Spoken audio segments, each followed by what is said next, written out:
Welcome, and thank you for joining us today. My name is Paul Sanger, occasional host here at SmallCaps, and it's my pleasure to be speaking with Matt Hartmann, President of US Operations in Iris Metals. ASX code IR1 is a lithium developer with a distinct US focus. The company is advancing a portfolio of spodumene-rich pegmatite projects in South Dakota's historic Black Hills mining district, a region with a rich history of lithium production, but very little modern development. Just this week, Iris announces a significant new acquisition in the Black Hills, strengthening its position in the critical minerals sector and further advancing its strategy to become a key domestic supplier of lithium for US clean energy transition. Matt and I are going to dive into this latest news and what it means for the company's future. Matt, welcome to the network. Thanks, Paul. Good to be here with you today. So let's kick things off, Matt. Can you walk us through the strategic importance of acquiring the Ingersoll project and the surrounding federal mineral claims? Certainly. As Iris has been progressing our strategy within the Black Hills of South Dakota, we've always known that there are other properties out there that we were interested in. Originally, if you go back in the history of kind of the lithium boom and staking in the Black Hills that happened probably about 2 years ago, at that time, there were 3 to 4 companies active in the Black Hills. And over time, some of those have dropped out and we've exerted dominance within the it came to us over the summer here in North America that Rapid might be pivoting to other commodities, other projects. And we approached them about acquiring the Ingersoll project and a few select claims within the Black Hills, and we thought would be accretive to our portfolio. We were able to come to some pretty reasonable terms and now bolt that into our portfolio, and we see it as a great acquisition and a great opportunity to add yet another spoke to our hub and spoke model here in the South Dakota region. And why was it the right time for Iris to move on this deal? I think it fits really well from a time frame perspective. We've completed drill programs now on 3 projects within the Black Hills, our flagship Beecher project, our Tin Mountain project, and our Edison project. And we're progressing towards a study in early 2026. That gives us a little bit of, a real nice tight window here as we go into the latter part of 2025 to perhaps get out there, drill that, and have the potential to maybe add on some additional resources as we move into that study phase. And as I said, looking at a hub and spoke model, the more spokes that we can get into that model as we go to the project study, the better that's going to look for us. So real excited to get in there. It's a historical producer. It had mining previously. There's actually a mill site there previously. It burned in an arson event several years ago. Not that we would use it today, but I mean, that's how relevant this site was at one time. So real excited to see how that really fits into our portfolio and fits into our project study as we go into next year. And the Bob Ingersoll mine has a long history as a lithium and beryllium producer. How does that historical production, combined with the existing infrastructure, inform your confidence in the resource potential today? Yeah, as I noted, it was a significant producer, both of lithium and beryllium historically, as well as a few other commodities. I think there may have been even a little bit of tantalum that came out of there, pretty minor though. But we see that as a pretty significant indicator within the region as we've looked at some of our other projects. The ones that were the big producers are the ones that can be big producers again. A lot of the mining that took place in the Black Hills historically was limited to surface outcrop mining. Whatever was favorable to get out there with low cost, without dealing with water, without dealing with significant mining issues.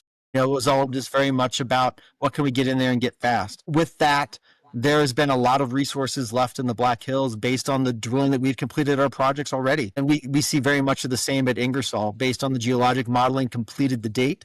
Based on historic knowledge of the project, we know that there's a spodumene core to that pegmatite that still sits there in the subsurface. And it's our intent to go and drill that out and quantify that so we can understand how it fits for us going forward. But we have some pretty strong confidence that there's a spodumene resource there, and we aim to get that knocked out here in due course.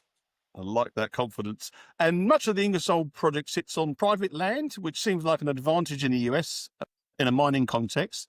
What practical benefits does this provide compared to federal mineral claims?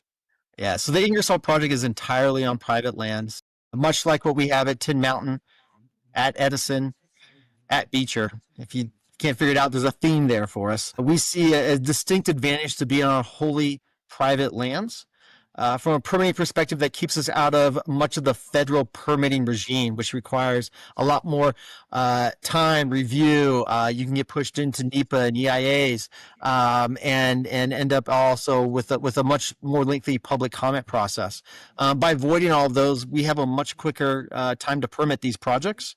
And South Dakota already has a pretty favorable permitting regime for lithium pegmatites. So we've really embraced that. We see that as really bolstering our ability to bring these projects to market quicker than what you're going to see in other projects that are on federal lands, be it in the United States or anywhere else in the world, really. And Iris is already licensed and permitted across its portfolio with outcropping mineralization that could potentially be shipped as direct shipping ore today. How does the Ingersoll acquisition enhance this immediate production capability? Yeah, I think it just gives us more of the same. We've already determined that we have an advantage with the ability to permit these projects, to operate these projects. Earlier this summer, we went into our Beecher project. We were able to mine, crush, and have actually delivered DSO samples to potential partners. And we think we can do much of the same with Ingersoll. It's the exact same type of project.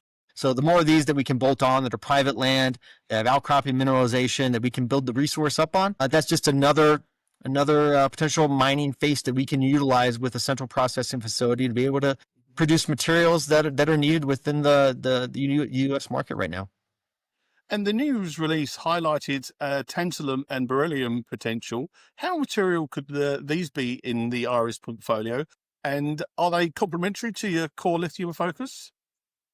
I think they're definitely complementary. The more we can bring in other critical minerals into our development plans, I think the better it'll be for the project. Although we focused, very strongly on the lithium potential of our projects over the past couple of years, this summer, we've definitely began to look harder at some of the other critical minerals. At one point, our Beecher project was one of the largest tantalum producers in the Black Hills. If you look at our Tin Mountain project, it not only has tantalum, has beryllium, it has cesium. So I think as we move forward into our project studies next year, we'll have a focus on what other critical minerals we can pull out of these projects that are complementary to the spodumene that we'll already be extracting from them. And maybe just for the investors listening today, can you just give a quick overview? Some people might not know why tantalum and beryllium are very important. Can you just give a brief sort of overview of why they're important? Yeah, so the United States does not produce much in the way of many critical minerals. That's why they're critical. As we've been progressing through, especially this administration, there's been an emphasis on exerting some level of control over the U.S.'s destiny with regard to certain critical minerals necessary for the military and industrial infrastructure of the United States. As we progress with our properties, we're trying to see what other minerals we have that fit the profile of these highlighted commodities that we can supply. And if we've got an opportunity to pull those out as we pull the spodumene, I think it's going to provide added value to these projects as we move forward. So we're really trying to embrace the multi-commodity perspective that a lithium pegmatite or an LCT, these are LCT, lithium, cesium, tantalum pegmatites. So we have a lot of these minerals and we're just looking to capitalize on the resources that we have in the ground and bring those to market. Absolutely. And beyond lithium, Iris has success with converting spodumene into battery-grade lithium carbonate. What does it mean for the US supply chain security? Yeah, so we've been in discussions with several potential partners about our material, be it either DSO or a spodumene concentrate out of our projects here in the Black Hills. The ability to supply lithium carbonate or lithium hydroxide to the U.S. market is significant and real. There is no supply right now in the United States that is sourced in the United States. We don't have that production capability right now. And we are working with as many partners as we can with as many variety of convergent technologies that are out there so that we can be aligned with a potential producer of those materials. We would like to, in an ideal world, be able to partner with a company and provide mine to battery supply chain wholly within the United States. And that's our goal. And that's, how we've been moving forward and trying to position the company over the last 12 months. And there's significant price differences between spodumene, lithium carbonate and lithium hydroxide. So a clear advantage there as well, yeah? There is. Right now, I don't think Iris is going to take control of that conversion process, but we're looking for partners where we can supply the front end and perhaps retain some of the back end marketing as well so we can get the uplift. I think there's a variety of potential partnerships out there. And right now we're just trying to flush out who's going to, be able to achieve the technology, achieve the ability to run the conversion process, and just make sure that we're aligned with them. And then finally, what are the next 12 months going to look like for investors, and what sort of milestones should the market be watching for? I think we're going to have a pretty exciting 6 to 12 months here at Iris. We finished up our drill program at 3 different projects over the summer. We've already announced results from one of those. We'll have results from Tin Mountain come out in about a month. We'll have some additional drill holes at the Beecher project we'll be reporting on. We've been working on processing studies, not just from our Beecher project and the Longview pegmatite, but all the pegmatites across our portfolio. And then we'll be moving towards, maiden MREs. We have a maiden MRE plan for Tin Mountain later this year. We will be updating the Beecher MRE. We may have some exciting results out of Ingersoll. I was just on the phone with drill contractors today, getting that lined up so that we can drill that during Q4 of this year. 2026, we're going to have a project study. And it's not just going to be one pegmatite in processing, but it's going to be numerous pegmatites. It's going to be across the entire South Dakota portfolio. It's going to be the hub and spoke model. And I think that's really going to provide investors a view of what we've been working towards. When I joined the company, we were drilling one property and making Swiss cheese of it. We've really broadened that over the last 12 months. We've brought a lot more of our properties into our project study.